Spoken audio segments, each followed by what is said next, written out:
10 amalan penghapus dosa. Ibnu Taimiyah rahimahullah dalam Majmu' Fatawanya mengatakan, ada sekitar 10 macam kebaikan yang bisa menghapus dosa. Yang pertama, taubat. Allah Subhanahu wa Ta'ala berfirman, "Tidakkah mereka mengetahui bahwasanya Allah menerima taubat dari hamba-hambanya dan menerima zakat, dan bahwasanya Allah Maha Penerima Taubat lagi Maha Penyayang?" Allah Ta'ala juga berfirman, dan dialah yang menerima taubat dari hamba-hambanya dan memaafkan kesalahan-kesalahan. Kedua, istighfar, memohon ampunan pada Allah Subhanahu wa Ta'ala. Dalam Al-Quran, surat Al-Muzammil ayat 20, Allah Subhanahu wa Ta'ala berfirman, dan mohonlah ampunan kepada Allah, sesungguhnya Allah Maha Pengampun lagi Maha Penyayang. Nabi Shallallahu Alaihi Wasallam telah mencontohkan pada umatnya untuk memperbanyak istighfar karena manusia tidak luput dari kesalahan dan dosa. Nabi Shallallahu Alaihi Wasallam bersabda, "Demi Allah, aku sungguh beristighfar pada Allah dan bertobat padanya dalam sehari lebih dari 70 kali." Ketiga, melakukan amalan kebaikan sebagai pelebur dosa, seperti amalan sholat, puasa, dan sedekah. Allah Subhanahu wa Ta'ala berfirman, dan dirikanlah sholat itu pada kedua tepi siang, pagi dan petang, dan pada bahagian permulaan malam. Sesungguhnya perbuatan-perbuatan yang baik itu menghapuskan dosa perbuatan-perbuatan yang buruk. Nabi Shallallahu Alaihi Wasallam bersabda, barang siapa berpuasa di bulan Ramadan atas dasar iman dan mengharapkan pahala dari Allah, maka dosa-dosanya yang telah lalu akan diampuni.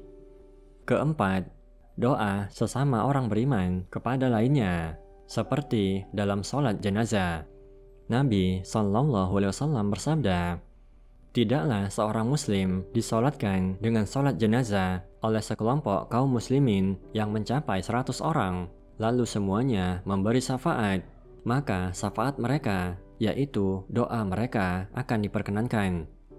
Kelima, amalan kebaikan yang ditujukan untuk mayit. Contohnya sedekah. Amalan sedekah bermanfaat bagi mayit. Sedekah mengatasnamakan orang yang sudah meninggal, maka sedekahnya akan sampai kepada orang yang dimaksud, sebagaimana diriwayatkan dari Aisyah. Sesungguhnya ada seseorang mendatangi Nabi Shallallahu Alaihi Wasallam. Kemudian ia berkata, sesungguhnya ibuku meninggal secara tiba-tiba dan tidak berwasiat apapun, dan aku berprasangka kalau dia berwasiat, maka dia akan bersedekah. Apakah ibuku akan mendapat pahala apabila aku bersedekah untuknya? Nabi menjawab, ya. Keenam, syafaat Nabi Shallallahu Alaihi Wasallam dan juga syafaat yang lainnya pada pelaku dosa besar di hari kiamat kelak. Sebagaimana sabda Nabi Shallallahu Alaihi Wasallam, syafaatku untuk pelaku dosa besar dari umatku.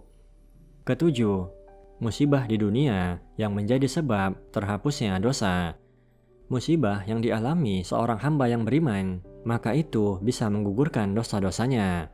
Nabi Shallallahu Alaihi Wasallam bersabda, tidaklah menimpa seorang mukmin berupa rasa sakit yang terus-menerus, rasa letih, kekhawatiran pada pikiran, sedih karena sesuatu yang hilang, kesusahan hati, atau sesuatu yang menyakiti, sampai pada duri yang menusuknya, melainkan akan dihapuskan dosa-dosanya.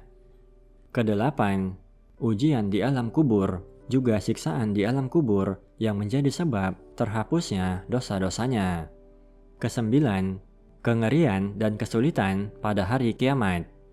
Kesepuluh, rahmat dan ampunan dari Allah tanpa sebab yang dilakukan oleh hamba.